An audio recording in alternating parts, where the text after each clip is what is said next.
তারেক রহমান দেশে আসার আগেই তারেক রহমান দেশে আসার কোনো খবর নেই, অথচ সরকার কাজটা করলো কি দেখেন। সংসদ নির্বাচন ও গণভোট নিয়ে বিস্তারিত বিজ্ঞপ্তি প্রকাশ। মানে এটা স্পষ্ট হয়ে গেছে, এটা আমরা বারবার জনগণকে জানাবো।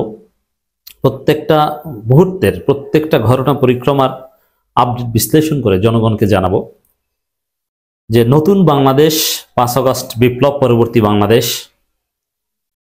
নতুন যে ট্রেনে উঠেছে, নির্বাচনী যে ট্রেনে উঠেছে, সেখানে তারেক রহমান নামের কোনো ব্যক্তি নেই। আছে ওই তারেক আছে, তারেক, কিন্তু তারেক জিয়া, তারেক রহমান, খালেদা জিয়ার পুত্র নামের কোনো ব্যক্তি এই দৃশ্যপটে নেই। বাংলাদেশের ইতিহাসে যে সবচেয়ে সুন্দর নির্বাচন ফেব্রুয়ারিতে হতে যাচ্ছে, সে নির্বাচনে তারেক জিয়া নামের কেউ নাই, তারেক বিন জিয়া নামের কেউ নাই, থাকবে না। তাকে বাদ দিয়ে ট্রেন স্টার্ট করেছে। দেশে আসার কোনো খবর নেই, কোনো সম্ভাবনা নেই, বরং দেশে আসবেন না এটাই স্পষ্ট করেছেন। এই বাস্তবতায় নির্বাচন কমিশনও বলেছে যে ডিসেম্বরের দ্বিতীয় সপ্তাহে তফসিল এবং আরো যেসব সিদ্ধান্ত, মক ভোট হচ্ছে, মানে চূড়ান্ত প্রস্তুতি। এই প্রেক্ষিতে আর একটা ডেভেলপমেন্ট নির্বাচনের দিকে, সেখান থেকে আরেকবার প্রমাণিত হয়েছে যে তারেক রহমান বিহীন একটা নির্বাচন হতে যাচ্ছে। কি সেটা? সংসদ নির্বাচন ও গণভোট নিয়ে বিস্তারিত বিজ্ঞপ্তি প্রকাশ। এর মানে আসলে সন্দেহ সংশয় নির্বাচন নিয়ে কেটে যাচ্ছে, নির্বাচন হতে যাচ্ছে এখানে, এবং সেখানে তারেক রহমান থাকছেন না। তাহলে কি দাঁড়ালো? বিএনপি গার্ডিয়ান বিহীন একটা দল, বিএনপি একটা এতিম দল। খালেদা জিয়া নেই বললেই চলে,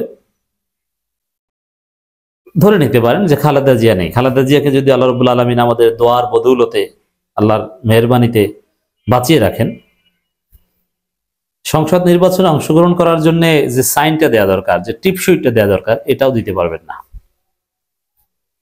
এর মানে রাজনীতিতে খালেদা জিয়া নেই, রাজনীতির দৃশ্যপট থেকে খালেদা জিয়া বাইরে চলে গেছে, এটা দিবালোকের না স্পষ্ট।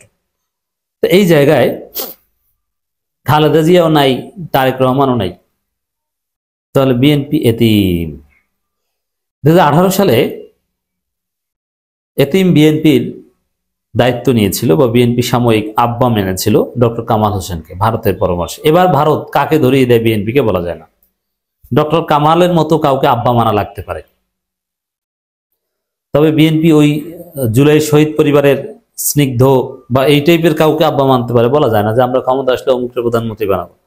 বিএনপির কাউকে সামনে রেখে প্রধানমন্ত্রী বানানোর কথা বলে বা বস মেনে প্রধান বানিয়ে নির্বাচন করবে, এরকম সম্ভাবনা এখন নাই।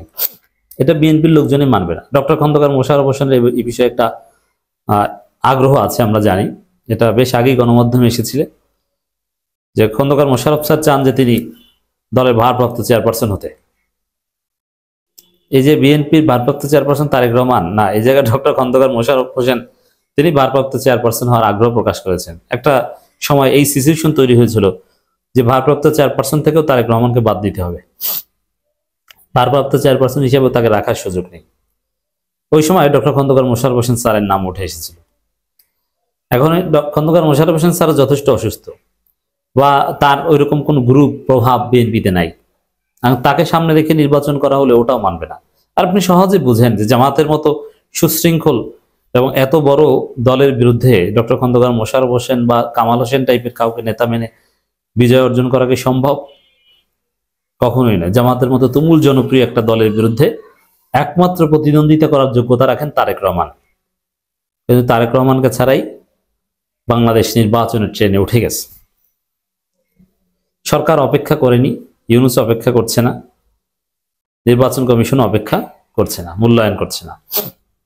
যেখানে বিএনপির পক্ষ থেকে এখন অভিযোগ করা হচ্ছে যে সরকারের বাধার কারণে, সরকারের ব্যারিকেডের কারণে দেশে আসতে পারছেন না, ব্যারিকেড তুলে নেন, মানে ইউনূসের উপর দায় দিচ্ছে। আবার কেউ কেউ বলছে যে ইউনূস জামাত নিয়ন্ত্রিত ইউনূস প্রশাসন, তাদের অধীনে তারেক রহমান দেশে আসবেন না। আপনারা কোনোদিন আর দেশে আসতে পারবেন না, কারণ এখন জামাত নিয়ন্ত্রিত ইউনূস প্রশাসন এই মিথ্যা অপবাদ দেন। সামনে তো সরাসরি জামাত সরকার, তখন না, এটা কোনো কথা না। কথা হচ্ছে তারেক রহমান দেশের সন্তান, সরকারের যেই থাকুক তিনি দেশে আসবেন। আর যদি কেউ অন্যায়ভাবে তাকে জেলে নেয়, রাজনৈতিকভাবে আইনিভাবে মোকাবেলা করবেন সেটা। কিন্তু তারেক রহমান এখন কোনো থ্রেট নেই, পৃথিবীর কোনো শক্তি নাই তারেক রহমানকে বাধা দেয়ার, পৃথিবীর কোনো শক্তি নেই তারেক রহমানকে জেলে ভরার। তাহলে বিএনপি যে ব্যারিকেডের কথা বলছে ওটা মিথ্যা।